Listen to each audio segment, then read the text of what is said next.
অনেকে আমাদেরকে জিজ্ঞেস করে, হুজুর মৃত মানুষকে স্বপ্নে দেখলে কি হয়? এরকম প্রশ্ন আমাদের বাংলাদেশে আছে না নাই? যেরকম আছে না নাই?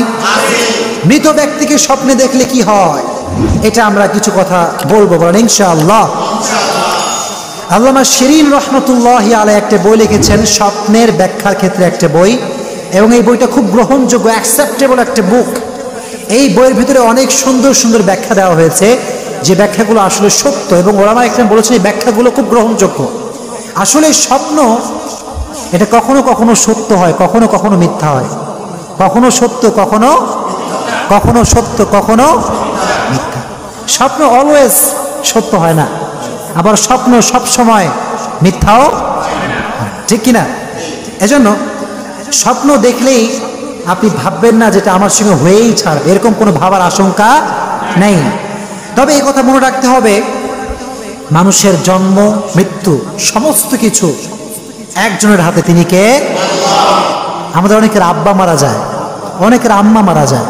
আমাকে অনেকে কল দিয়ে বলো, হুজুর আব্বাকে স্বপ্নে দেখি, আম্মাকে স্বপ্নে দেখি। তো মৃত মানুষকে স্বপ্নে দেখলে কি হয়, আজকে আমরা এটার ব্যাখ্যা করবো, বলেন ইনশাআল্লাহ। দেখেন, স্বপ্নটা মূলত ভালো ছিল নাকি খারাপ ছিল, এটা ডিপেন্ড হচ্ছে এই বিষয়ের উপরে যে আপনি মৃত ব্যক্তি কেমন অবস্থা দেখেছেন। মৃত ব্যক্তিকে যদি আপনি ভালো অবস্থা দেখেন, বুঝবেন যে স্বপ্নটা ভালোই ছিল। স্বপ্নটা কি ছিল? আর যদি খারাপ অবস্থায় দেখেন, তাহলে কি ভাববেন? স্বপ্নটা খারাপ ছিল। কেন এটা ভাববেন? দুনিয়ার জীবনে মিথ্যা এবং সত্য দুটোই আছে, কিন্তু এই লাইফ শেষ হওয়ার পরে ওই লাইফে গেলে সেখানে কোনো মিথ্যা থাকতে পারে, সেখানে সব কিছু সত্য। এই জন্য মৃত ব্যক্তিকে আপনি যে অবস্থা দেখবেন এটাই সত্য। যদি দেখেন দুঃখে আছে, সে আসলে দুঃখে আছে। যদি দেখেন সে সুখে আছে, তাহলে সে আসলেই সুখে আছে। তবে একটা কিছু বেসিক পয়েন্ট শেয়ার করি। অনেক অবস্থায় মানুষ দেখে, যদি আপনি এরকম দেখেন যে মৃত ব্যক্তির সঙ্গে আপনার সাক্ষাৎ হয়েছে, সে যে কেউ হতে পারে, আপনার ফ্রেন্ড হতে পারে, আপনার কলিগ হতে পারে, আপনার আব্বা হতে পারে, আপনার আম্মা হতে পারে। যদি মৃত ব্যক্তি আপনাকে স্বপ্নে তার দিকে ডাকে যে তুমি আমার কাছে আসো, তাহলে বুঝতে হবে ব্যাখ্যা অনুযায়ী যে আপনার হায়াত আসলে বেশি দিন আর নাই। মৃত ব্যক্তি যেখানে ডাকছে সেখানে গেলে কি জীবন্ত যাওয়া যাবে নাকি মরে যেতে হবে? মরে যেতে হবে। তবে এটা 100% শিওর না যে আপনি মারা যাবেন। তবে ব্যাখ্যাটা এই কথা বলে যে মৃত ব্যক্তি যদি কাউকে স্বপ্নে ডাকে যে আমার কাছে আসো, তাহলে বুঝতে হবে হায়াত আসলে বেশি দিন আর বাকি। তবে এটা কিন্তু শিওর না, এটা একটা ব্যাখ্যা। আল্লামা শিরিন রহমতুল্লাহ আলাইহি ব্যাখ্যাটা লিখেছেন যে মৃত ব্যক্তি ডাকলে মনে করতে হবে যে তোমার হায়াত বেশি দিন বাকি নাই। তবে এটা যে 100% হবেই হবে ব্যাপারটা কিন্তু এমন নয়, হতেও পারে, নাও হতে পারে। আচ্ছা, এক্ষেত্রে কি করবেন? এক্ষেত্রে একটি আমল করবেন, সেটি হচ্ছে বেশি বেশি দান সৎকার করবেন। কি করবেন বলেন? তাহলে বোঝা গেল মৃত ব্যক্তি আপনাকে ডাকলে মনে করতে হবে আপনার হায়াত আসলে বেশি দিন আর বাকি নাই, 1 নাম্বার। 2 নাম্বার, যদি মৃত ব্যক্তি স্বপ্নে আপনার কাছে খাবার চায়, যে আমাকে পানি দাও, ভাত দাও, গোস্ত দাও, এরকম চায় কি চায় না? মাঝে মাঝে মৃত ব্যক্তি চায়। যদি চায়, বুঝতে হবে যে আসলে মৃত ব্যক্তি ভালো নাই। কি নাই? জোরে করেন, কি নাই? সেক্ষেত্রে করণীয় কি? সেক্ষেত্রে আপনি যে কাজটি করবেন সেটি হচ্ছে মৃত ব্যক্তির জন্য কিছু গরিব মিসকিনদেরকে দাওয়াত দিয়ে এনে খাওয়াবেন। পারা যাবে ইনশাআল্লাহ? জোরে করেন ইনশাআল্লাহ। 2 নাম্বার। 3 নাম্বার, যদি আপনি দেখেন মৃত ব্যক্তি আপনার সে কান্না জড়িত কণ্ঠে কথা বলছে বা সে কান্না করছে, সে আপনার আব্বা হতে পারে, আম্মা হতে পারে, ভাই হতে পারে, পারে কি পারে না? মাঝে মাঝে অনেকে স্বপ্নে দেখে যে আব্বা কাঁদছে কবরে বসে, আব্বা কাঁদছে, অনেক কাঁদছে। যদি কান্না করে তাহলে বুঝতে হবে যে সে আসলে ভালো অবস্থায়। তার জন্য কি করবেন? বেশি বেশি দান সৎকার করবেন। কি করবেন? দান এবং সৎকার। পারবেন ইনশাআল্লাহ? জোরে করেন ইনশাআল্লাহ। এটা ছিল খারাপ অবস্থা। এখন ভালো অবস্থায় আসেন। যদি দেখেন যে মৃত ব্যক্তি খুব হাসি, খুব খুশি, অনেকে বলে হুজুর আম্মাকে স্বপ্নে দেখলাম, আম্মা খুব ভালো আছে, খুব হাসি খুশিতে কথা বলছে আমার সাথে, এবং আমার সঙ্গে খুব হেসে হেসে কথা বলছে, বুঝতে হবে আসলেই আপনার মা ভালো আছে, আলহামদুলিল্লাহ। তার মানে এটা আমি শুরুতেই বললাম যে জীবনে পৃথিবীতে এখানে মিথ্যা সত্য দুটা মিক্সিং, কিন্তু ওই জগতে মিথ্যা বলতে কিছু যখন কিছু ওখানে শুধু সত্য আর সত্য। এজন্য মৃত ব্যক্তিকে যদি দেখেন খুব হাসি খুশি, খুব প্রমোদ করছে, খুব প্রফুল্ল মন, বুঝতে হবে সে আসলেই ভালো আছে। সে আসলে কি আছে? ভালো আছে, মাশাআল্লাহ।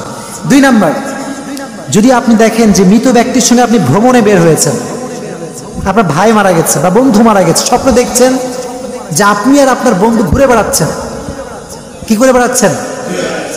আল্লামা শিরিন রহমতুল্লাহ আলাইহি বলেছেন যে আসলে এই স্বপ্নটা ভালো নয়। এটা ভবিষ্যতে আপনার যে কোনো একটা বিপদ আসতে পারে, এটা তার সংকেত বহন করে।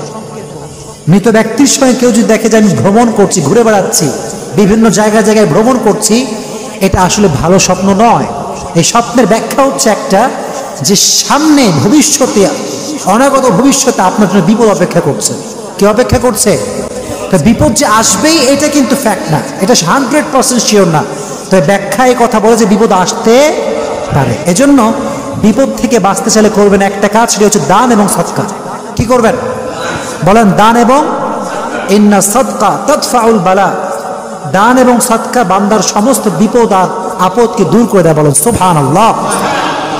2 নাম্বার। 3 নাম্বার, যদি দেখেন মৃত্যু ব্যক্তির সঙ্গে আপনি কথা বলছেন, কি করছেন? জোরে বলেন, কি বলছেন? কথা বলার 2টা পদ্ধতি হতে পারে। কয়টা পদ্ধতি বলেন? কয়টা? আয় হ্যাঁ, আপনার একটা মরা কেন? কারণ কয়টা? 1, যখন আপনি কথা বলছেন আপনি খুব কষ্টে আছেন, সেও কষ্টে, আপনিও বলেন আপনিও কষ্টে, কান্না জড়িত কণ্ঠে কথা বলছেন, খুব দুঃখ কষ্ট। মনে রাখতে হবে এক্ষেত্রে ব্যাখ্যা হচ্ছে যে আসলে আপনার থেকে আপনার প্রিয় কোনো জিনিস এটা ছিনিয়ে নেওয়া হবে, প্রিয় কোনো জিনিস ছিনিয়ে নেওয়া হবে, কিংবা আপনার লাইফে কোনো একটা বিপদ আসতে পারে, এটা হচ্ছে তার ব্যাখ্যা।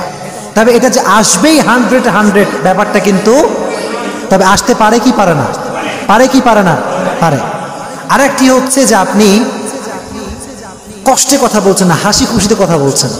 মৃত ব্যক্তিও হাসি খুশি, আপনিও বলেন হাসি খুশি। কি বলেন? যে আপনার মনের কোনো একটা বাসনা পূরণ হতে পারে। সুবহানাল্লাহ পড়েন। মনের একটা আশা পূরণ হতে পারে। তাহলে বোঝা গেল দুঃখে কষ্টে কথা বললে বুঝতে হবে কোনো প্রিয় জিনিস আমার থেকে হারিয়ে যেতে পারে। আর যদি আপনিও হেসে কথা বলেন, মৃত ব্যক্তিও হেসে কথা বলছে, তাহলে বুঝতে হবে আপনার মনের কোনো একটা আশা কিংবা বাসনা পূরণ হতে পারে কি পারে না। এটা ব্যাখ্যা, এটাই হচ্ছে ব্যাখ্যা। শিরিন রহমতুল্লাহ আলাইহি ব্যাখ্যাগুলো লিখেছেন, প্রত্যেকটা আলেম বলেছেন এই ব্যাখ্যাগুলো গ্রহণযোগ্য, ব্যাখ্যাগুলো গ্রহণযোগ্য, এটাকে ফেলায় দেওয়ার কোনো সুযোগ। তবে একটা কথা বুঝতে হবে, সেটা হচ্ছে স্বপ্নে আপনি খারাপ জিনিস দেখলেন, এখন আপনি হতাশ, আয় হায় হুজুর তাহলে আমি মরে যাবো, আমার মরণ তাহলে কাছে চলে আসছে না, হতাশ হওয়া যাবে। আপনি put your trust on your Lord and give charity more and more. বিশ্বাস রাখবেন একজনের উপর, তিনি কে? আর বেশি বেশি সদকা করতে পারলে আপনার বিপদকে দূর করে দেবে একজন, তিনি কে? আল্লাহ। এজন্য যখনই মৃত ব্যক্তিকে আপনি স্বপ্নে দেখবেন এই কথাগুলো মনে রাখবেন যে হুজুর কি কি বলেছিল। আর ইউটিউবে যাবে, এইটা শুনবেন ইনশাআল্লাহ, জোরে করেন ইনশাআল্লাহ।